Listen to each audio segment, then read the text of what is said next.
What if I told you that everything you've seen a Jedi do in the movies, the mind tricks, the floating rocks, the fancy lightsaber moves, is just kindergarten? Child's play. It's the stuff they teach the younglings before nap time.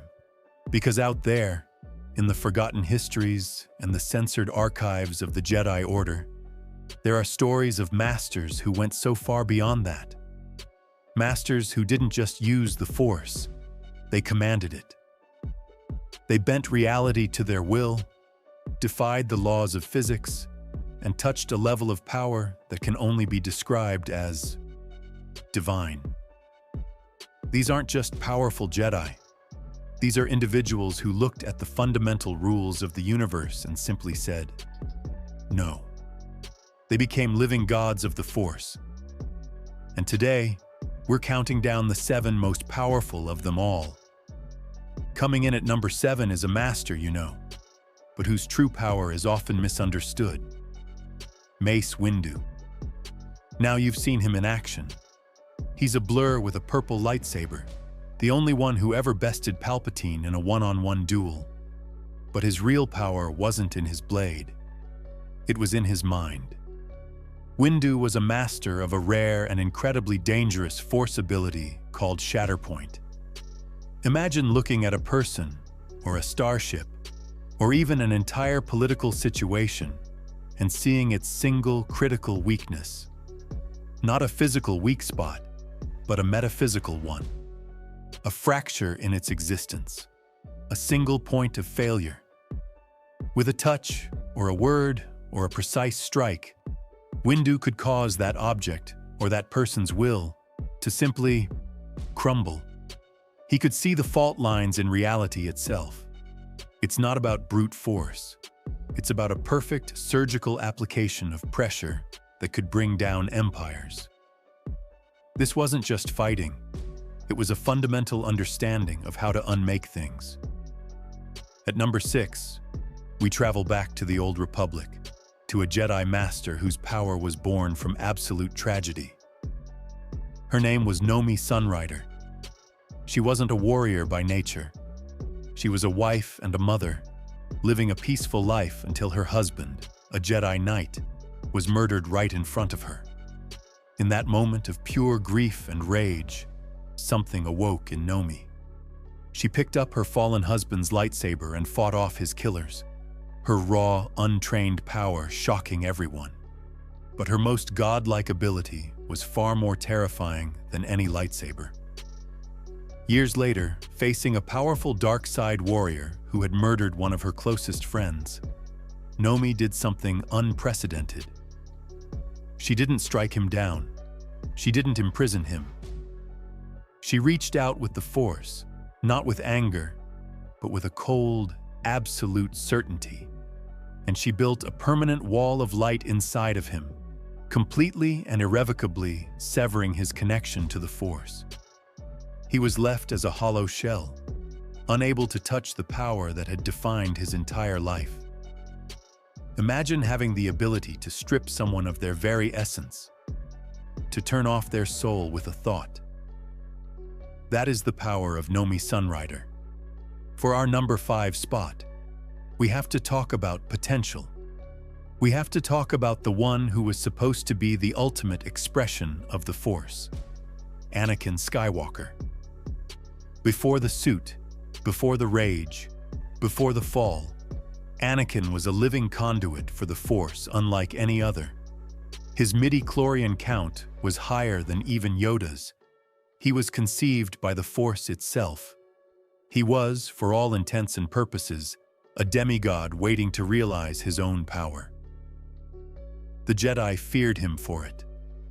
They knew that if he reached his full potential, he wouldn't just be a Jedi master. He would be a physical god. He would have the power to keep the ones he cared about from dying, to reshape life and death itself. His raw power was so immense that he could see the future, tame wild beasts with a glance, and perform feats of telekinesis that left other Jedi speechless. His tragedy is that he never reached that potential as a Jedi. But make no mistake, The being known as Anakin Skywalker was designed by the cosmos to be a god among mortals. At number 4, we have the Grand Master himself, Yoda. For 900 years, he didn't just lead the Jedi Order, he was its spiritual center. His power wasn't flashy, it was deep, ancient. He was so in tune with the living force that he could feel disturbances from across the galaxy, as if they were happening right next to him. But his true godlike power was his absolute mastery over the Force itself. When facing Count Dooku, he didn't just deflect Force lightning. He caught it in his bare hands, held it, and dismissed it as if it were nothing. Against Darth Sidious, the most powerful Sith Lord in 1,000 years, he absorbed torrents of pure dark side energy and sent them flying right back. And then, he achieved something only a handful of beings in history ever have. He transcended death. He learned the path to immortality, becoming one with the cosmic force, able to manifest his spirit and interact with the physical world long after his body had faded away. He didn't just use the Force, he became it. Now, we move from the masters of the Force to the literal personifications of it. At number 3, we have the Father. On the mystical, ethereal planet of Mortis, a place that exists outside of normal time and space, lived 3 beings of unimaginable power. The daughter, who embodied the light side, the son, who embodied the dark side, and the Father, who kept them both in perfect balance. The Father wasn't a Jedi or a Sith. He was something older, something more fundamental. His power was absolute within his domain. He could immobilize his children, beings who could shapeshift and teleport at will, with a simple gesture.